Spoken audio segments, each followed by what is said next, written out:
نائلہ مالک مکان اور جن۔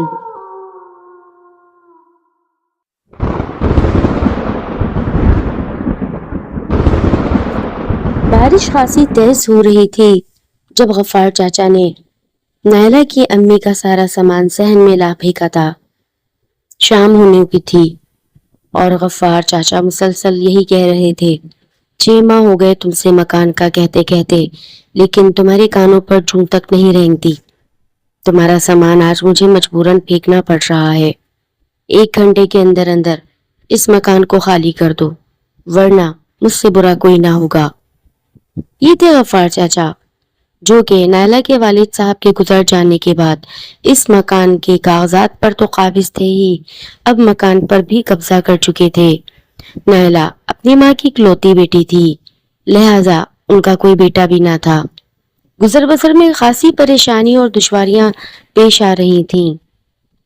جب وہ سامان اٹھا کر ماسی سکینہ کے دروازے پر جا پہنچی، ٹوٹا پھوٹا سامان، ہاتھوں میں چند گھڑیاں، اور بس بے آسرا ہو چکی تھیں دونوں ماں بیٹیاں۔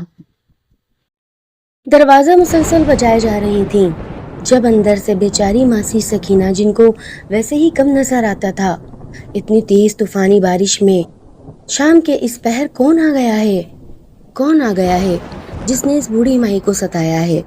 اندر سے آواز آئی، آتی ہوں، ابھی آتی ہوں۔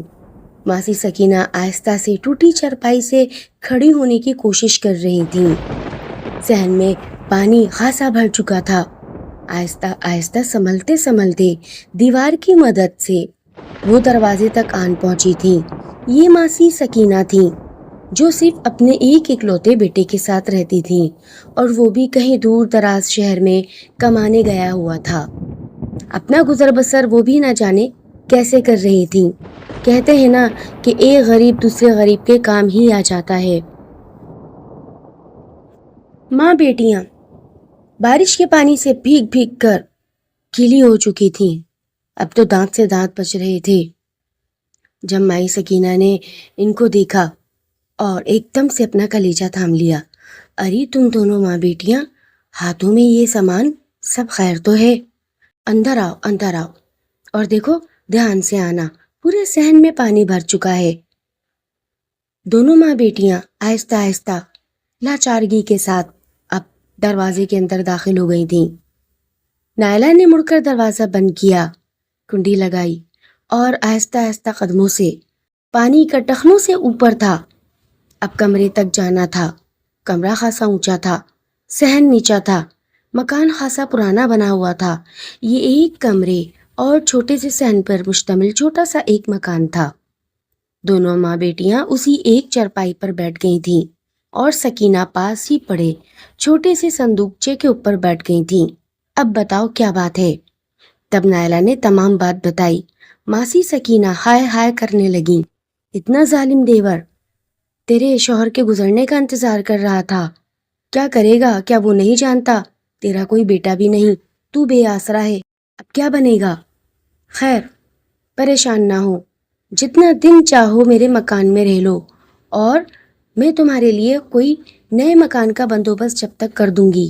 اگلے ہفتے تک میرا بیٹا ارشد بھی آ جائے گا، اس کے آنے سے پہلے پہلے میں تم لوگوں کے مکان کا بندوبست کر دوں گی تاکہ تم لوگ بھی آرام سے رہ سکو۔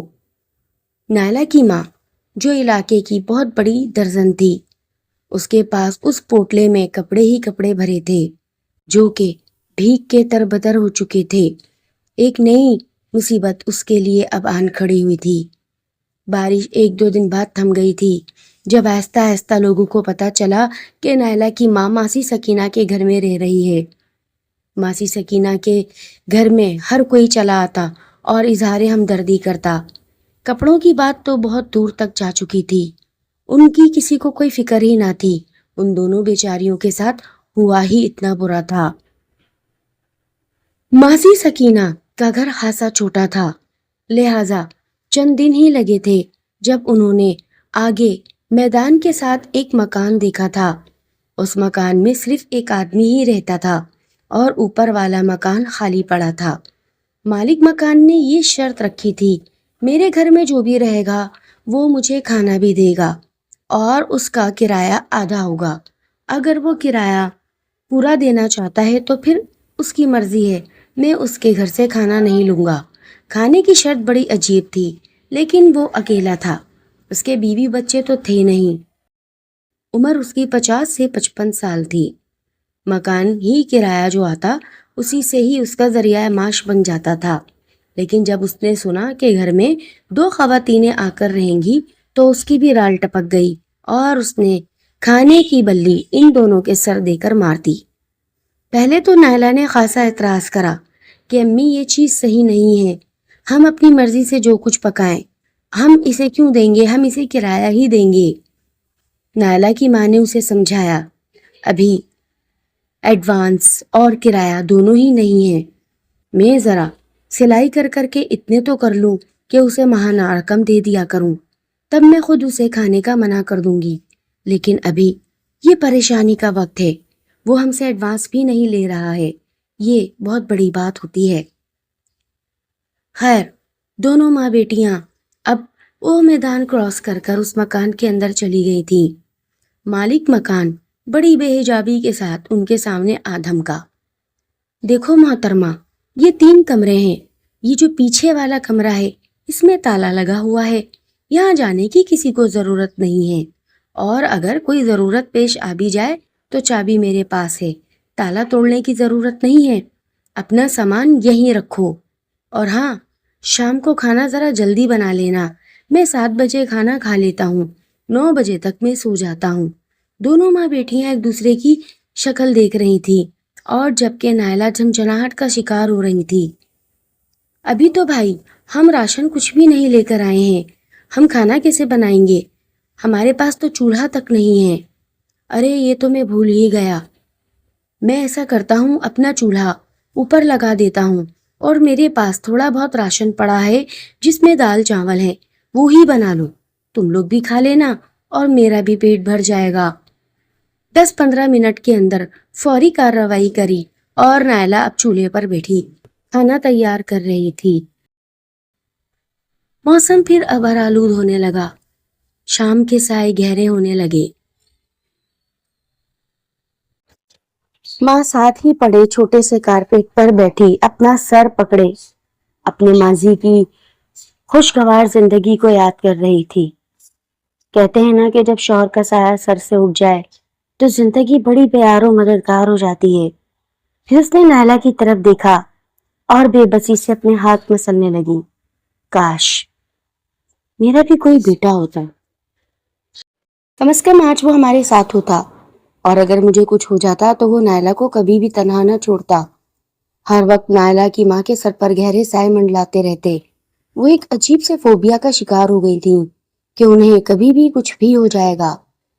تھوڑی ہی دیر نہ گزری تھی کہ ایک موٹا سیاہ کالا بلّا منڈیر پر آ بیٹھا جو بالکل خاموش نائلہ کی طرف دیکھ رہا تھا۔ ماں، لگتا ہے بلّا بھوکا ہے، لیکن ماں میرے پاس تو دودھ نہیں۔ ہاں یہ روٹی ہے، یہ میں اس بلے کو کھلاتی ہوں، کھا لیتا ہے تو اچھی بات ہے۔ بلّا ایک دم سر جھکائے نائلہ کی طرف ہی دیکھ رہا تھا۔ نائلہ آہستہ آہستہ اٹھی اور اس نے آدھی روٹی کا ٹکڑا اس بلے کے آگے ڈال دیا اور اس کا سر پچکارنے لگی۔ بلّا خاصا سمجھدار تھا، اس نے آگے بڑھ کر وہ روٹی کا ٹکڑا اٹھایا اور ایک دم سے نیچے کی جانب جست لگا دی۔ ارے واہ ماں، شاید بلّا بھوکا تھا، دیکھو روٹی لے گیا ہے۔ ہاں بیٹا، اگر آ جایا کرے تو ان کو مارنا نہیں چاہیے، گناہ ملتا ہے، یہ بھی بیچارے انسانوں کی ہی شکل دیکھتے ہیں، یا تو کچرے کے ڈھیر سے کھا لیتے ہیں یا گھروں میں جا کر ایسے معصوم بن کر بیٹھ جاتے ہیں جن کا دل نہ چاہے ان کا بھی دل چاہے ان کو کچھ نہ کچھ کھلا دینے کو۔ ابھی وہ یہ باتیں کر ہی رہی تھی کہ مالک مکان اوپر چڑھایا اور کہنے لگا، کھانے کی خوشبو بہت تیز آ رہی ہے، مجھے بھوک لگ رہی ہے، کیا ہوا نائلہ، کھانا بنا دیا تو نے؟ نائلہ کو اس کا یہ بے باکانہ رویہ بڑا عجیب لگا، اس نے اپنی ماں کی جانب گھورا جیسے وہ کہہ رہی ہو کہ نہیں سمجھا دیں۔ تبھی نائلہ کی ماں سمجھ گئی اور بولی، دیکھو میاں، تم اس طریقے سے اوپر نہ آنا، بھلے تم ہمارے مالک مکان ہو، لیکن ہماری تم سے کوئی رشتہ داری نہیں ہے اور یہ چیز بہت غلط ہے. آئندہ کبھی بھی آؤ تو دروازہ بجا کر آنا اور دروازے کی حد تک ہی رہو تو زیادہ بہتر ہے. ہم ماں بیٹیاں کسی مرد کی دخل اندازی گھر میں برداشت نہیں کریں گی. اگر آپ کو اعتراض ہے تو ہم یہاں سے بہت جلد مکان خالی کر کے چلے جائیں گے. ارے نہیں نہیں نہیں, میں آئندہ احتیاط کر لوں گا. وہ ایک دم سنبھلتے ہوئے بولا اور فوراً دروازے سے باہر نکل گیا اور کہنے لگا کہ جب کھانا تیار ہو جائے تو مجھے آواز دے لینا. میرا نام اکرم ہے. ٹھیک ہے اکرم چاچا. ارے چاچا کہنے کی کیا ضرورت ہے, تو پھر کیا بولوں میں آپ کو. ٹھیک ہے میں چاچا ہی صحیح ہوں. یہ کہہ کر اکرم بھائی نیچے اتر گئے. 15-20 منٹ بعد نائلہ نے کھانا بنا کر دروازے کے پاس رکھ دیا تھا. یہ لیجیے اکرم چاچا, اپنا سالن اٹھا کے لے جائیے. اکرم چاچا فوراً اوپر آئے اور کھانا لے کر فوراً نیچے چلے گئے. دروازے کی کنڈی لگا دی تھی. بیٹا دروازے کا خصوصی دھیان رکھنا. اگر کبھی میں باہر جاؤں دروازہ کھولنے کی ضرورت نہیں ہے جب تک تم میری آواز نہ سن لو. بالکل اماں, ایسا ہی کروں گی. مجھے یہ آدمی نظروں کا صحیح نہیں لگتا. ہاں, حالات, مجبوری اور بے بسی اسی کا نام ہے. ہم جسے جانتے نہیں اسے پہچاننے بھی لگتے ہیں. بڑی دکھ بھری باتیں چل رہی تھیں. رات گہری ہونے لگی. دونوں ماں بیٹیاں کھانا کھا کر اب سو گئی تھی. نائلہ کی اچانک بیچ رات میں آنکھ کھل گئی تھی. اس نے دیکھا کہ اس بند کمرے کے نیچے کی جھری سے ایک روشنی سی پھوٹ رہی تھی. ایک عجیب سی دودھیا روشنی سی. نائلہ اپنی آنکھیں مسلنے لگی تھی. یہ کیا چیز ہے؟ اتنی خوبصورت دودھیا روشنی. نائلہ نے اب خود کو اٹھایا. آہستہ آہستہ جھکتے جھکتے وہ بھی بچوں کی طرح کراولنگ کرتی ہوئی اس دروازے تک جا پہنچی اور نیچے سے آنکھ لگا کر دیکھنے لگی. لیکن وہ دودھیا روشنی اتنی تیز تھی اور اچانک وہ روشنی غائب ہو گئی اور پھر خوب اندھیرا. وہ اپنی آنکھوں پر یقین نہیں کر رہی تھی. ایسی خوبصورت روشنی اس نے اس سے پہلے کبھی نہیں دیکھی تھی. لیکن پھر اندھیرے میں ڈوبا ہوا کمرہ اور اس کی آنکھ پھر کچھ نہ دیکھ سکی. وہ آہستہ آہستہ سرکتی ہوئی واپس اپنی اماں کے برابر میں جا لیٹی. صبح ہونے تک وہ سب کچھ بھول گئی تھی. اسے کچھ یاد بھی نہ تھا. دوپہر ہوئی. اچانک دروازہ بجنے لگا. مجھے کھانا چاہیے. کھانا بن چکا ہے. جی چاچا, ابھی میں آپ کے لیے کھانا لاتی ہوں. اس نے جو کچھ بھی بنایا تھا وہ ٹرے میں رکھ دیا اور دروازے کے سائڈ کھڑی ہو گئی تھی. یوں ہی سلسلہ چلنے لگا. ایک روز شام کے وقت جب نائلہ کی ماں کپڑے تیار کر کر رکھ رہی تھی, کسٹمرز آنے والے تھے.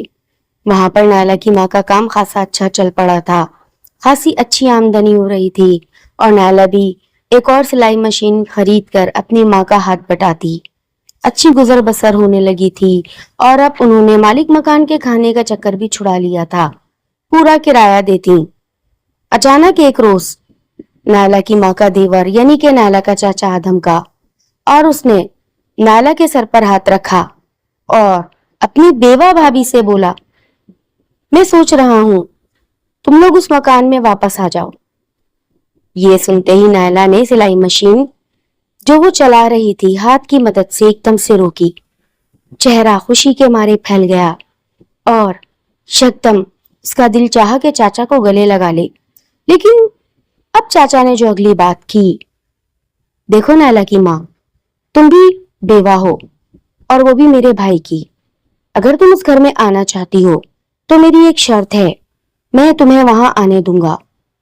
نائلہ کی ماں پھیلی آنکھوں کے ساتھ خاموشی سے اپنے دیور کو دیکھ رہی تھی. دیکھو نائلہ کی ماں, میں چاہتا ہوں تم مجھ سے نکاح پڑھا لو اور جب تم میرے نکاح میں آ جاؤ گی میری بیگم بن کر اس گھر میں تا حیات رہ سکتی ہو. میں تمہارے ساتھ رہنا چاہتا ہوں اور اپنی پہلی زوجہ کے ساتھ بھی. یہ میرے دماغ میں خیال آیا کہ کیوں نہ میں تمہیں اپنی بیگم بنا کر اس گھر میں لے جاؤں. نائلہ کی ماں کے ہاتھ میں کینچی تھی. اس نے وہ کینچی زور سے زمین پر دے ماری اور کہا, خدا کا قہر نازل ہو جائے تم پر فالج پڑ جائے. ایک تو تم ہمارے گھر پر قابض ہو گئے اور اب تم مجھ پر بھی قبضہ کرنا چاہتے ہو؟ دفع ہو جاؤ، یا خدا اس سے نمٹ لینا، میں بیوہ ہوں، بے آسرا نہیں، میرے سر پر تیرا سایہ ہے میرے مولا۔ یہ انسان کون ہوتا ہے مجھے اپنی پناہ میں لینے والا؟ میں اپنے شوہر سے راضی تھی، اللہ تعالیٰ نے مجھے پیاری بیٹی دی، اس سے بھی میں راضی ہوں۔ میں بالکل تم سے نکاح نہیں کروں گی، اور ایسے انسان سے جس نے میرا ابھی پورا بیوگی کی عدت بھی پوری نہ ہونے دی اور مجھے گھر سے بے آسرا کر دیا، ہرگز نہیں۔ اٹھو، جاؤ، دفع ہو جاؤ، میرا اللہ تم سے نمٹے گا، اور اس گھر میں بہت جلد واپس آؤں گی، تم تماشا دیکھتے رہ جاؤ گے۔ اس سے پہلے کہ میں تمہیں دھکا دوں یا محلہ چیخ چیخ کر اکٹھا کر لوں، بہتر اسی میں ہے یہاں سے نکل جاؤ اور آئندہ اس گھر کا رخ نہ کرنا۔ نائلہ پھٹے منہ سے اپنی ماں کو دیکھ رہی تھی کہ آج میری ماں کے اندر اتنی طاقت کیسے آ گئی۔ وہ تو فالتو کسی سے بات تک نہ کرتی تھی، بات تو اب عزت پر بنائی تھی۔ اتنی بےہودگی جس کا نائلہ کی ماں سوچ بھی نہ سکتی تھی۔ وقت گزرنے لگا، اچانک وہ بلہ روز آتا اور کچھ نہ کچھ نائلہ اس کو کھلاتی۔ مہینے میں ایک آدھ دفعہ اس مکان کے کمرے میں وہی دودھیا روشنی پھوٹتی جسے نائلہ بہت خوشی خوشی گھنٹوں دیکھتی اور پھر صبح بھول جایا کرتی۔ ایک روز نائلہ کے دیور کا بیٹا ان کے گھر آیا، اس کے ہاتھ میں کاغذات تھے اور اس نے انتہائی مؤدبانہ انداز میں بولا، تائی جان یہ لیجئے، ابو جان نے یہ کاغذات آپ کو دے دیے ہیں اور وہ انتہائی شرمندہ ہے، ہو سکے تو انہیں معاف کر دیجئے گا۔ کیا ہوا بھائی جان، چاچا خیریت سے تو ہیں؟ اتنے دیالو کب سے ہو گئے؟ انہوں نے تو ابو کے دور میں ہی یہ مکان ہم سے چھین لیا تھا، انہوں نے تو ابو کے دور میں ہی یہ کاغذات حاصل کر لیے تھے، کچھ ادھار کے چکر میں، ہم سے تو وہ ادھار بھی نہیں دیا گیا اور پھر ہم سے مکان بھی چھین لیا۔ رہنے دیجئے تائی جان، اس وقت میرے ابو جس نوعیت سے گزر رہے ہیں وہ آپ سوچ بھی نہیں سکتی ہیں۔ بس میں معافی نامہ لے کر آیا ہوں اور ساتھ یہ بھی دینے آیا ہوں، آپ اپنا سامان اٹھائیے اور اس گھر میں چلے جائیے۔ بالکل بالکل، کیوں نہیں، ہمارا مہینہ پورا ہونے میں ابھی یہاں 10 دن باقی ہیں، کیوں نہیں، ہم 10 دن پورے کر کے اس مکان میں چلے جائیں گے، جب تک اس مکان کی میں مرمت کرا لوں گی۔ نائلہ کی ماں نے اچھے خاصے پیسے جمع کر لیے تھے، سال ہو گیا تھا اس مکان میں رہتے رہتے کہ مالک مکان کے کانوں تک یہ بات آ گئی کہ وہ اس مکان سے اب اپنے مکان واپس جا رہی ہیں۔ نائلہ کی ماں اپنے مکان میں رغو روغن کروانے کے لیے گئی ہوئی تھی اور کچھ ضروری ہدایاتیں مزدوروں کو دینے کے لیے گئی تھی۔ آج نائلہ گھر پہ اکیلی تھی۔ نائلہ کپڑے سلائی کر رہی تھی کہ یکدم نیچے سے اکرم چاچا آدم کے، انہوں نے اندر سے آ کر کنڈی لگا لی تھی۔ نائلہ ایک دم کھڑی ہوئی اور پیچھے دیوار سے جا لگی، اس کے منہ سے ہلکی سی آہ نکلی تھی، اکرم چاچا یہ آپ نے کیا کیا ہے؟ کنڈی کیوں لگائی ہے؟ دروازہ کھولیں۔ اچانک اس نے حوصلہ پکڑا اور چیخنے لگی، بچاؤ بچاؤ، یہ میرے گھر میں کود آیا ہے، یہ کون ہے، اسے نکالو۔ یکدم وہ عجیب عجیب باتیں کرنے لگی۔ اکرم چاچا نے آگے بڑھ کر نائلہ کے منہ پر ہاتھ رکھ دیا، خاموش ہو جاؤ لڑکی، کیوں اپنی اور میری عزت کا جنازہ نکالو گی؟ میں تو تم سے بات کرنے آیا ہوں۔ کیسی بات؟ پیچھے ہٹو۔ ایک دم سے اس نے اکرم چاچا کو دھکا مارا۔ اکرم چاچا چند قدم پیچھے ہٹے۔ اکرم چاچا بولے، تم مجھ سے شادی کر لو، مجھے تم اچھی لگتی ہو اور یہ مکان میں تمہارے نام کر دوں گا، کوئی ضرورت نہیں اس مکان میں جانے کی۔ بدبخت آپ گئی، پیچھے ہٹ، اس سے پہلے کہ میں سامنے گیلری میں جا کر چلاؤں۔ وہ ایک دم بھاگنے لگی۔ اکرم چاچا نے نائلہ کے بال زور سے گھسیٹے اور اسے زمین پہ دے مارا۔ کمبخت لڑکی، یہاں مر، تو نہیں جانتی کہ میں 1 سال سے پل پل تڑپ رہا ہوں، تو مجھ سے شادی کر لے، تیری بہتری اسی میں ہے، ورنہ میں تجھے اس کمرے میں بند کر کے مار دوں گا۔ یکدم نائلہ کی نظر اس کمرے پہ پڑی، اس نے دیکھا کہ وہی دودھیا روشنی دوبارہ سے چمک رہی تھی۔ تو مجھے اس کمرے میں کیوں بند کرے گا؟ کیا ہے اس کمرے میں؟ اکرم چاچا ہنس پڑے اور کہنے لگے، وہ تو تجھے پتا چل ہی جائے گا، لیکن اگر تو سیدھی شرافت سے ہاں بول دے تو میں تیری ماں سے پھر اپنے رشتے کی بات کروں گا۔ نائلہ پھر چیخنے لگی، چھوڑو، چلے جاؤ یہاں سے، دفع ہو جاؤ، تم منحوس بڈھے ہو، گندی نظروں والے، دفع ہو جاؤ یہاں سے۔ میری ماں نے مجھے صحیح کہا تھا کہ دروازے کی کنڈی لگا لینا، یہ منحوس بڈھا اوپر چڑھائے گا، لیکن میں سلائی میں اتنا مصروف ہو گئی، ہائے میری کمبختی، کوئی ہے، کوئی سن رہا ہے، مجھے بچاؤ، اس ظالم انسان سے بچاؤ۔ یکدم وہ بوڑھا آدمی اکرم آگے بڑھا اور نائلہ کو پکڑ کر گھسیٹ کر نیچے لے جانے لگا۔ تو ایسے باز نہیں آئے گی، یہاں تو محلہ اکٹھا کرے گی، چل نیچے مر، تجھے بھی میں مزہ چکھاتا ہوں۔ یکدم پھر جو ہوا وہ نائلہ کی آنکھیں دیکھ کر حیران رہ گئی۔ نائلہ کو وہ بالوں سے گھسیٹتے ہوئے سیڑھیوں سے نیچے لے جا رہا تھا کہ جب وہی کالا بلہ ایک دم سے غراتا ہوا اکرم چاچا کے اوپر کود پڑا۔ اس کالے بلے کے دانت اس اکرم چاچا کی گردن پر تھے، وہ اتنی سختی سے اس کی گردن کے اندر پیوست کر رہا تھا کہ خون کا فوارہ اٹھ پڑا اور اکرم چاچا اس درد میں بلبلا اٹھے اور نائلہ کا ہاتھ جو سختی سے اس نے بالوں میں جکڑ رکھا تھا چھوڑا اور نائلہ بھی اب اٹھ بیٹھی۔ وہ تیزی سے اوپر بھاگ گئی تھی، دروازہ بند کر لیا، چیخ چیخ کر محلہ اکٹھا کرا، مجھے بچاؤ، مجھے بچاؤ۔ چند لڑکے جو نیچے ہی بیٹھے تھے انہوں دروازہ توڑ کر گھر میں گھس آئے اور انہوں نے جو دیکھا انہوں نے بھی وہی دیکھا جو نائلہ چھوڑ آئی تھی۔ کالا بلہ جگہ جگہ سے اس مالک مکان کو نوچ پھاڑ رہا تھا اور وہ لڑکے دور پیچھے ہٹ کر یہ تماشا دیکھ رہے تھے، جہاں تک کہ اس کا دل باہر آ گیا۔ بہت بھیانک اور اذیت ناک موت اکرم چاچا کی ہو گئی تھی۔ وہ لڑکے گواہ تھے، انہوں نے اوپر جا کر دروازہ بجایا، دروازہ کھولو، دروازہ کھولو، ہم آ گئے ہیں اور اس بڈھے اکرم کی بہت بھیانک موت ہو گئی ہے اور وہ بلہ ہماری آنکھوں دیکھے غائب ہو چکا ہے۔ نائلہ نے دروازہ نہیں کھولا تھا اور اس نے صاف بولا، میں دروازہ نہیں کھولوں گی، میری ماں کو بلا دو، وہ فلاں فلاں جگہ گئی ہیں۔ وہ لڑکے بھاگم بھاگ نائلہ کی ماں کو لے آئے۔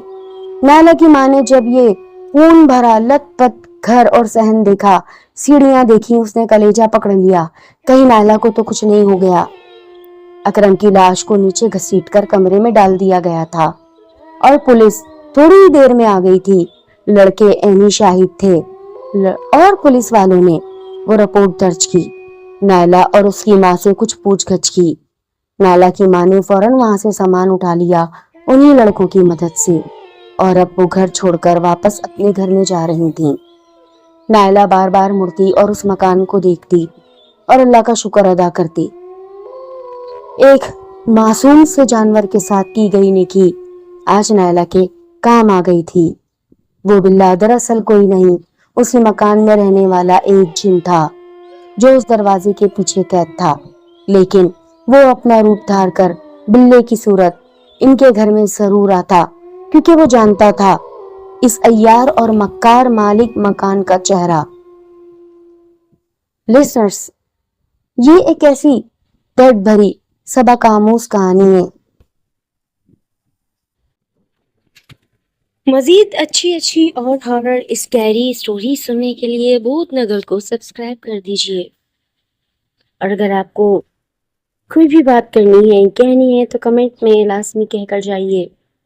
اس کے علاوہ میری چینل کو سبسکرائب اینڈ لائک کرنا نہ بھولیے گا۔ شکریہ، ملتے ہیں اپنی کسی نئی اچھی سٹوری کے ساتھ۔ چل دین، اللہ حافظ۔